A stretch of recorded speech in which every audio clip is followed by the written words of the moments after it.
हरि ओम् नमः सर्वेभ्यः। अद्य श्रीमद्भगवद्गीतायाः प्रथमभागस्य 28तमः दिनम्।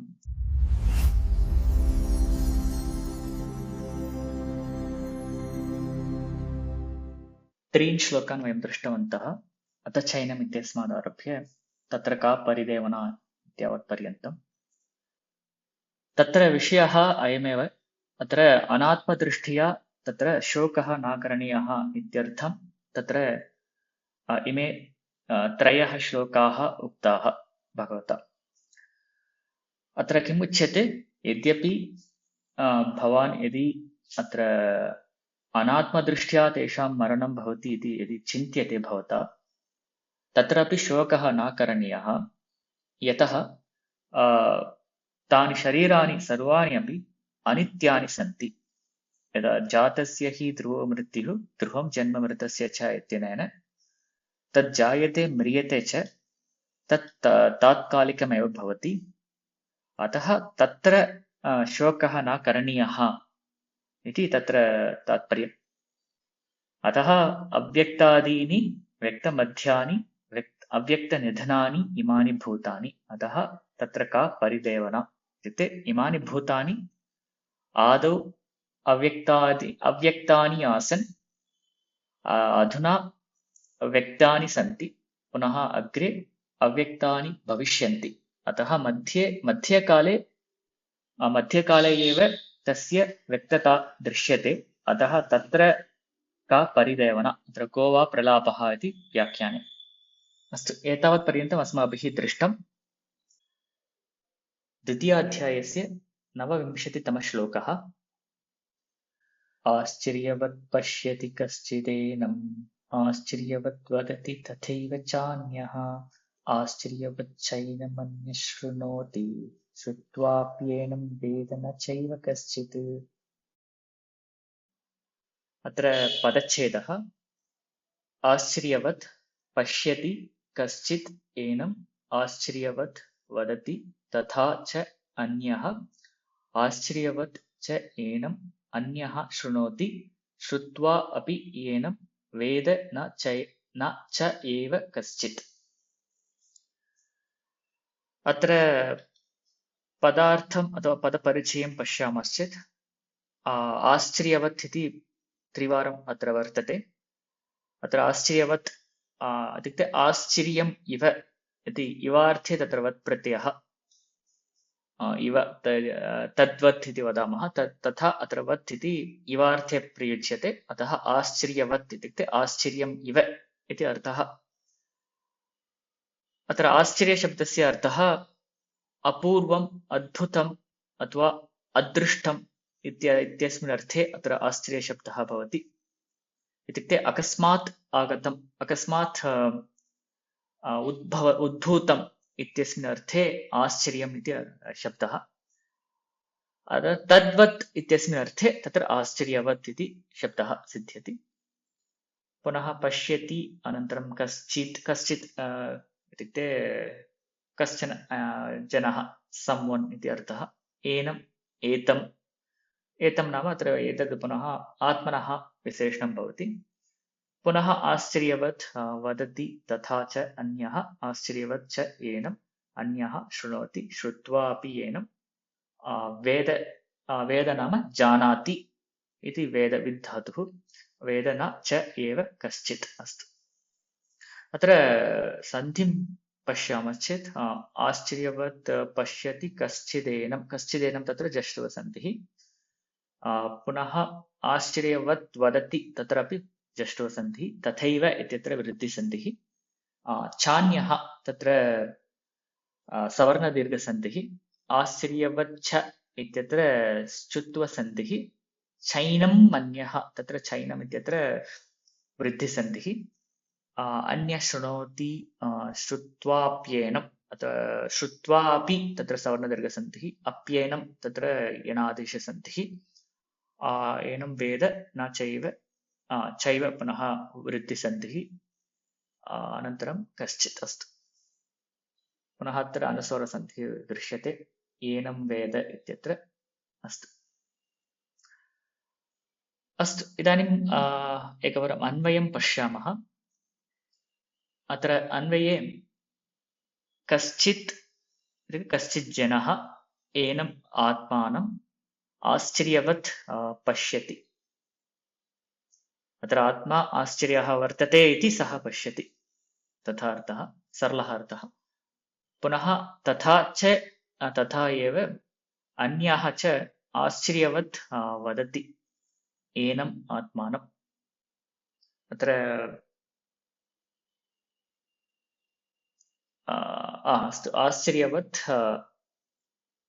वदति, आश्चर्यं अयमात्मा। अत्र आश्चर्यशब्दस्य विरलः इत्यपि अर्थः भवति।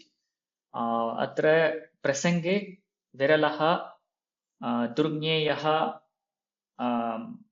दुर्लभः इत्यस्मिन् अर्थे अत्र भवति। अतः अत्र अयमात्मा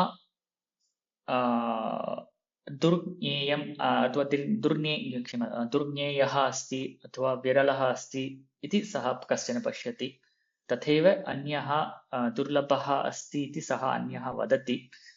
तथैव अन्यः एनमात्मानं दुर्लभम् अस्ति, एषा आत्मा दुर्लभः अस्ति इति शृणोति। पुनः कश्चित् एनं श्रुत्वा, तथा अयमात्मा दुर्लभः दुर्ज्ञेयः अस्ति इति श्रुत्वा अपि सः न वेद, सः न जानाति अथवा ज्ञास्यति इति अर्थः। अयं सरलः सामान्यः अर्थः अत्र दृश्यते। अधुना तत्र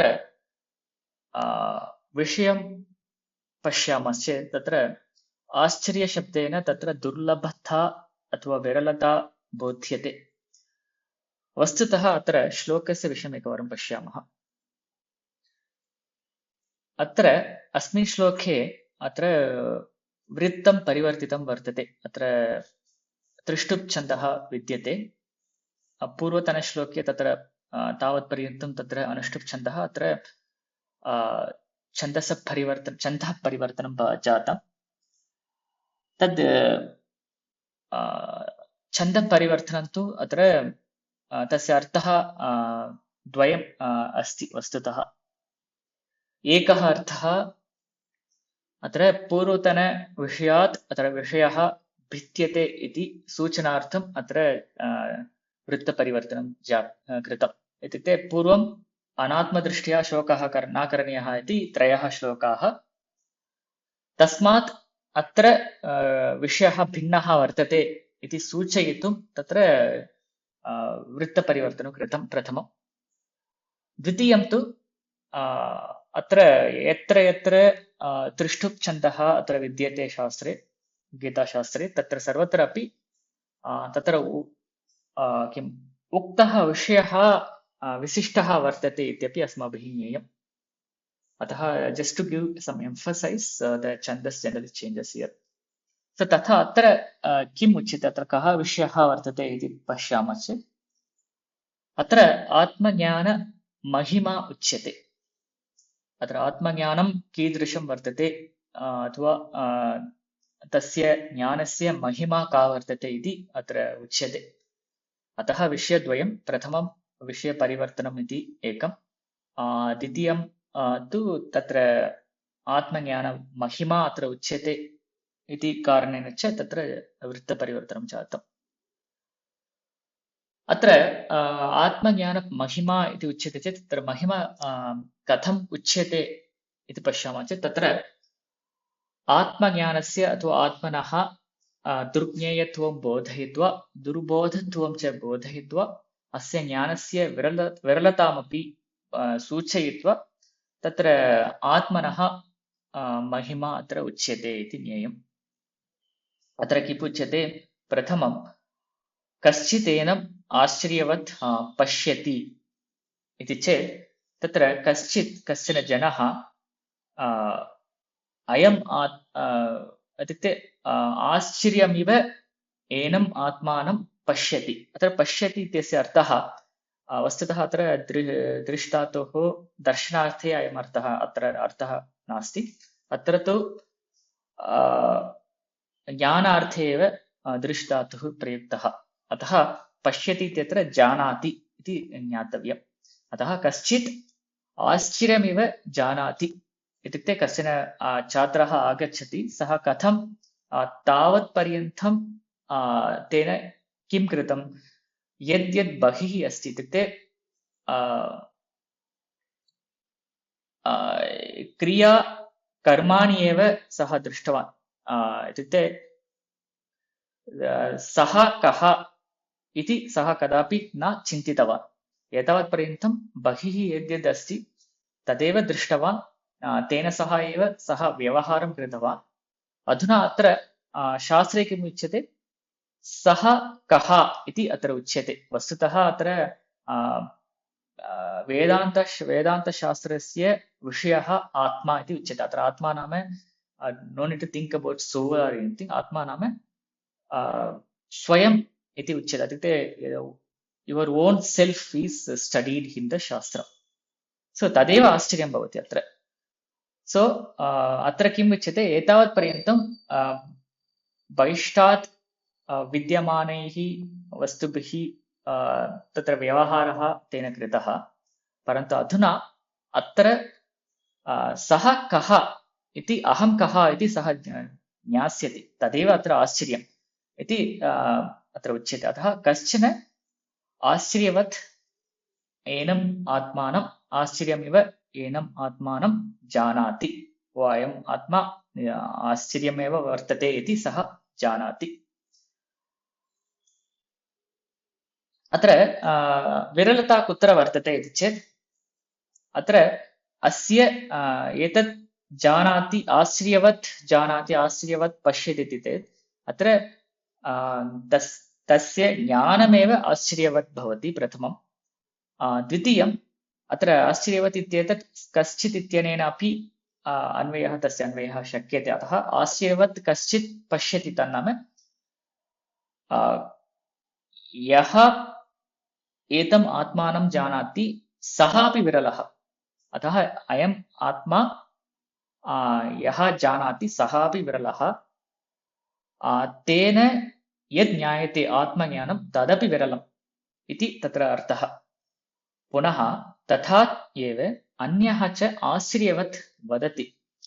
अत्र आश्चर्यवत् आत्मनः विषयं सः वदति, कश्चन अन्यः कश्चन। पुनः तत्र आश्चर्यवत् वदति नाम अत्र आत्मनः उपदेशं करोति इति तत्र अर्थः। अत्र वदति इत्यत्र आत्मनः उपदेशं करोति। अत्र शिक्षकः वा गुरुः वा तथा ज्ञानी वा ऋषिः वा तथा भवति। अत्र कृष्णः अपि भवति। अतः यः आत्म उपदेशं करोति सः अन्यः कश्चन इमम् अथवा एतम् आत्मानम् आश्चर्यवत् तस्य आत्मनः उपदेशं करोति।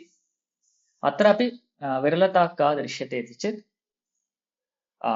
प्रथमं तस्य ज्ञानमेव विरलं। द्वितीयं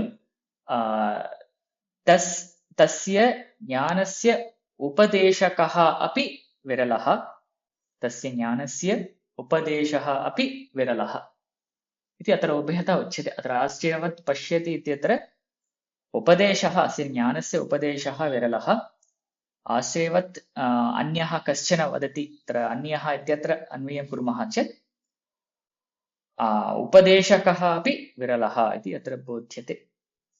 पुनः अन्यः च एनम् आश्चर्यवत् शृणोति। यः शृणोति सः अपि आश्चर्यमिव अयमात्मा अस्ति इति सः शृणोति। अत्रापि विरलता द्विधा उच्यते।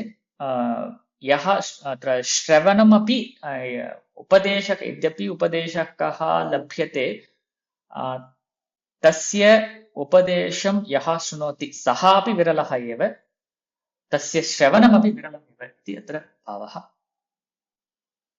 एतद् अवगम्यते इति मन्ये। अत्र किमर्थम् एवम् उच्यते चेत्, यदा कस्यचित् वस्तुनः विरलता दर्श्यते तदानीं तस्य वस्तुनः महिमा वर्धते इति अत्र तात्पर्यम्। अत्र आत्मनः आत्मज्ञानस्य तथा आत्म उपदेशस्य आत्मश्रवणस्य च विरलतां दर्शयित्वा अत्र आत्मज्ञानमहिमा अत्र बोध्यते इति अत्र तात्पर्यम्। अनन्तरं कश्चित् एनं श्रुत्वापि न च एव वेद। अत्र किम् इति कश्चन एतादृशं विरलं ज्ञानं श्रुत्वापि सः न जानाति। इत्युक्ते तस्य कृते तत् कठिनं वर्तते इति तत्र भावः। अत्र एतादृशं न स्वीकरणीयम्। अत्र एतद् ज्ञानं कठिनम् अस्ति इति तत्र भावः नास्ति। अत्र कः भावः इति चेत् अत्र अस्य ज्ञानस्य प्राप्त्यर्थं काचित् अर्हता भवेत्। यदि यः कश्चन अर्हति सः एव एतं ज्ञानं प्राप्नोति इति अत्र भावः। अतः कश्चित् एनं श्रुत्वापि न च एव वेद इत्यत्र कश्चन श्रुत्वापि एतद् न जानाति इत्यत्र कः अर्थः चेत् यः अर्हवान् वर्तते तस्य कृते इदं ज्ञानम् उपलब्धं भवति इति तत्र तात्पर्यम्। अत्र अर्हता विषये वयं पूर्वं दृष्टवन्तः। अत्र षट्सम्पत् इत्यत्र वेदान्तछात्रस्य अथवा अस्मिन् मार्गे ये आगच्छन्ति तेषाम् अर्हता का इति तत्र दृष्टवन्तः। अतः यः अर्हतावान् अस्ति तस्य सुलभं भवति इदं ज्ञानं प्रथमं। पुनः अर्हताप्राप्त्यर्थमपि तत्र तेन किञ्चित् पुण्यं कृतं स्यात्।